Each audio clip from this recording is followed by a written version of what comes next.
Muli kong binisita ang mag-asawang matanda na nasa gitna ng kabukiran. Na sa hirap ng sitwasyon nila ay nagkaroon pa ng sakit ang asawa niya. Kaya si Nanay Elsa lang talaga ang nag-aalaga sa kanyang asawa. Ganito man nga ang sitwasyon nila, pero pinapakita ni Nanay Elsa na kaya niyang lumaban para sa kanyang asawa. Sabi nga ni Nanay Elsa, masaya na siyang nakikitang nariyan lang si Tatay Danilo. Sa ating pagdalaw nga ay laking tuwa ni Nanay Elsa, pero bago nga kami magtungo sa kanila ay bumili muna ng bigas sa dadalhin sa kanila. At sa ganitong paraan nga ay malaking tulong na sa mag-asawa. Sa pagdalaw nga namin kay Nanay Elsa ay may nagbabadyang panahon. Na sa kalagitnaan ng biyahe ay bumuhos na nga ito, kaya napatigil muna at nagantay tumila.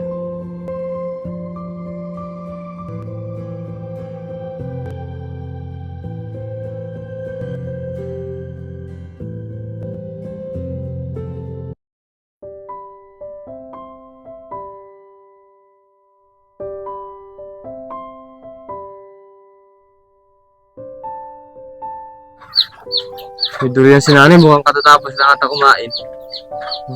So yun nga po mga babayan, galing kami kay Ate Bibilin.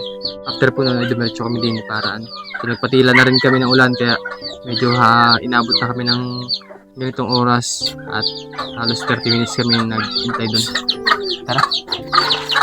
Ano Lakin, kamusta? Yeah.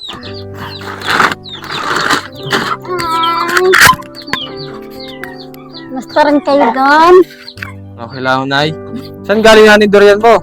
Doon, may puno man din doon. Ayun, sabi ko ng abay kasi naamoy ko kanina. Sabi ko baka kumakain lang o may puno dyan. So, tama nga hinala ko. Kayo ang kumuha. Ay. Ay, kayo ko talaga ang kumuha nun. Ay, hindi. Hindi mo pwedeng pitasin niya ng Ay, basta laglag. Lalaglag lang siya. Hmm. Kasi hindi mo makakain yun pagka ganon. Kailangan babagsak siya. Ay, wala. Ah, Diba? hindi anay. Hindi alisa. Ang daming maubayan pa rin. Kuyupit yun, kuyupit. Ang dami. Gibano pa. You like gibano? Ay, okay na po ito, Nay. Uy! Pero kayong bahala. Lapit na humilap ito. Ay, isa lang, Nay. Isa lang. Okay na kami dyan. Thank you. Tingnan nyo naman mga kabayan.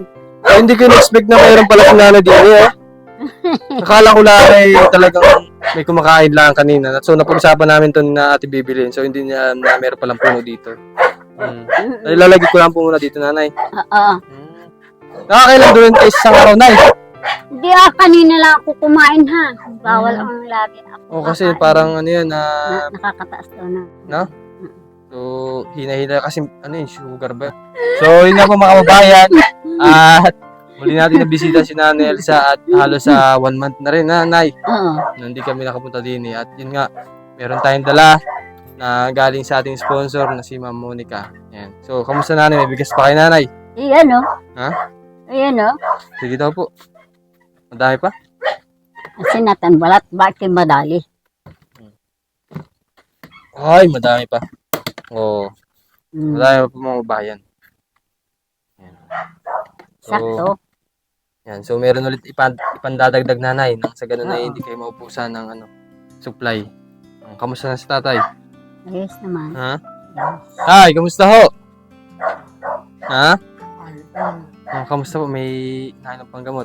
Oo. Kasi for after 3 months ay kailangan balik sa sa clinic para ma-check up ulit, no? Ha. Sinasuggest rin sa atin ng doktor na pa-therapy si Tatay Danilo para kahit paano po ay hindi man tumigas bagay yung mga muscle. So, kamusta na napapa-therapy mo? Oo. Papa-therapy kailan? Yung kanto na therapy ko. Therapy mo? Maganda kasi gawa ng nakakatulong yun. At wag daw laging pahigain, no? Ay, kamusta kay Nanay? Anong pagkain nyo kanina? Anong ulam nyo? Isda. Isda. May dumaan. Oo. Ay, kamusta pala Nanay? Na-contact mo ng anak mo? tumawag sa akin. Nagagamit mo na yung cellphone? Oh. Kamusta naman po? Ay, Napapanood ka? Ay, wala. Ha? Gayon pa rin yung aking Ano? Are, yung cellphone kong ere. Ah, Kasi, ay, iba si nanay. Ano Touchscreen ito? pala yung ano ni nanay. Oh. sira nga niya. Ay, Paano sira? sila pwedeng tumawag sa akin. Kaso, Pero ako, hindi pwedeng tumawag Bakit? sa kanila. bakit? Ewan ko. Baka naman, anong password niya ano? Tingnan natin. Ba't ganun? Ewan ko. Paano mo nasabing di man... Ay, kinuha na nila ito. Ay, ba? Yari na. Yari. Siguro ganun sa cellphone ko dito. Oh, hindi nga ni... Pwede kang tumawag sa Oo, akin. pero bawal mo siyang kontakin. Kahit i-message, Mm. bawal din. Pero nakatanggap ka ng message. Oh, Ano kayong problema Tawag. nun? Ganun din kasi yung sa akin eh. edi pares lang para cellphone natin. Sira din pala yung cellphone ko. Sira din pala nga yung cellphone ko. Eh, hindi bali sa cellphone, hugla sira ang tao. Ayun nga gamit mo. Ha? Yung Oo, pwede rin. binigay sa yung cellphone. Hmm, So nagkakausap na kayo. Oo. Kailan daw uwi?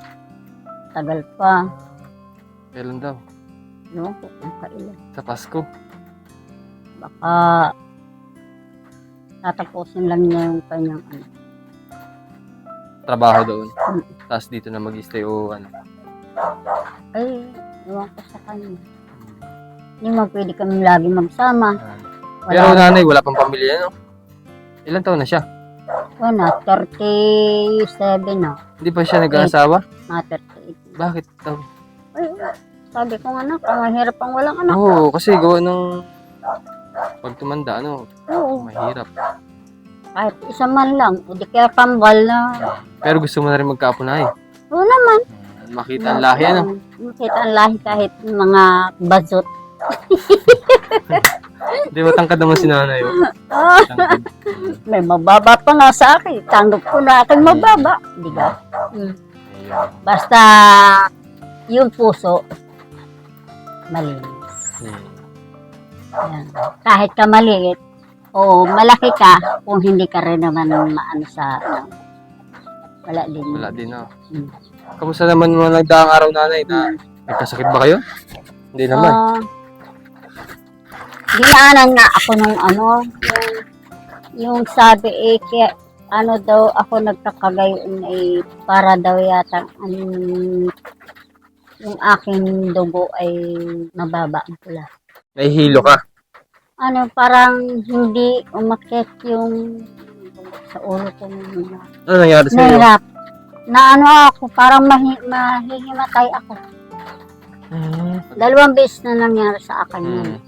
Baka mamaya ano ka na, high blood or low blood, di ba? Sabi nga nung Wala, nurse, tapos wala ka pang maintenance, no? nagpunta dito yung nurse na sa barangay. Hmm. Sabi na magpaano ka para malaman natin na ano yung kasi yung dugo mo natatalo ang pula na So, since napacheck up rin natin si tatay, dapat nasabay ka na lagi.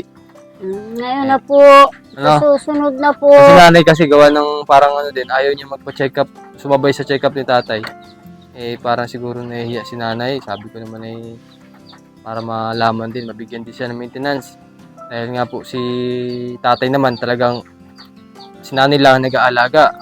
Siyempre, pag nagkasakit ka, paano si tatay, di ba po? oo. Tsaka ikaw huwag mo magpakabagod.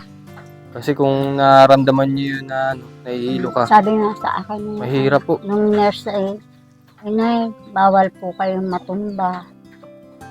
Baka po kayo hindi kayo maulian. Wow. Yan pa po ba yung nakarang dala po namin? Oh. Matagal din talaga, no? Kasi sila dalawa naman po yung nakain. Wala Oo. naman pong ibang kasama din eh. Yan. So basta nanay, ikaw ay laging Oo. mag-ingat, ano? Kasi kung pa-check up nga natin si tatay, tapos ikaw ay ganyan pala, may naramdaman. So baka mamaya ikaw pang magkaroon ng problema din, no? Diba? Paano si tatay na Hindi ko mag-aalaga? nasabi sa anak ko, mag-alalay. Ay, malalaman na niya ngayon yan. Ha? Malalaman na niya ngayon. Kasi na, sorry anak. Hmm. Hindi ko sinasabi ka ba ako may nararamdaman kasi nag-aalalay. Ay, paano mapapanood na niya ngayon yan? Oh, Hmm. hindi naman napapanood mo. Bakit? Hindi Napapa- naman napapanood niya yan. Kasi katulad nito, baka nga subaybay yung video mo kasi kahit pa paano nakikita ka sa video na Pwede. ito pala ang sitwasyon mo din sa lugar. Pero sinabi ko na sa kanya, Mm. Mama, mayroon pala kayong vlogger. Oo, anak. Di ba napapanood ko Kasala- kayo nun. Salamat at kami napasali sa vlogger. Hindi natutulungan na rin pati ikaw, sabi ko. Salamat na. Ano trabaho ni ate doon sa Manila? Patulong man din sa bahay. Yun. So, yun nga po mga kababayan, nangangatulong po. So, hindi man ganun kalaki ang sinasahod pero kahit paano naman ay nabibigyan po kayo nanay, no? May nag-aayuda pa rin sa amin na mabubuting tao. Okay, so, basta yun lang nanay, no? Ingat kayo lagi dito, no? Oo. Magpakapagod, no? Oo.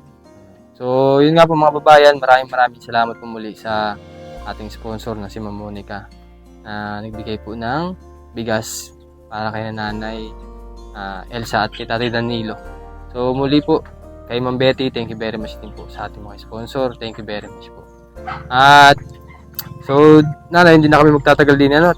Na rin kami, umuulan po ngayon. Oo. So, baka abutan din kami ng malakas. So, hanggat mahina ay uwi na kami. Ano po? Thank you. Salamat po. Thank you sa lahat ng nagbibigay. Ayun, dadalik ko na rin pala itong aking durian. Oo Oy, naman. nanay, bigay mo to ha? Oo. Kasi hindi ko may expect na meron talagang puno pala si nanay. So, inaamoy ko lang. Anong variant to, nay? Magnolia. Ay, magnolia. Masarap ito. Matamis. Matamis to. Kuha pa lang yan, kanina. Ayun, dami pang langgam. Kanina ko lang yung nakuha. Lagpak ito, nay, lagpak. Oo. Ay, bawal ba siyang kunin ng nasa puno? Oo. Bawal. Hindi ba siya hinog? Hindi pa hinog. Ganun Hindi mo makakain. Bawal naman. Pag sinambot na, pwede. O, pwede rin. Ay, pwede naman sa puno. Sambutin ko. Hagis ko sa'yo. Hindi, meron kasi nga sako. Yun, nasambot. Pag ganun sinambot mo ng kamay mo, daig mo pa ang din eh. Parang nagpalabas. Salamat po dito nanay, no? Mm-mm. At alam ko talagang masarap to kasi magdolya. Mm. Katulad ng chicken. Chicken. So, yun, nanay. Oh, Ay, sige. meron pa ako. Dali Talaga na. naman. Hindi, okay na to, nay. Oo, sige. Sa amin na to. Kinuha. Binigay to ni nanay. Basta pag may ibibigay ako, mamimigay ako. So maraming salamat po kay Nanay Elsa. May baon kaming guyabano tapos durian. Salamat po. Nanay, salamat po. Sige po. Salamat din sa inyong pagparito. Sige nanay. Bye-bye po. Bye-bye! Salamat sa inyong lahat!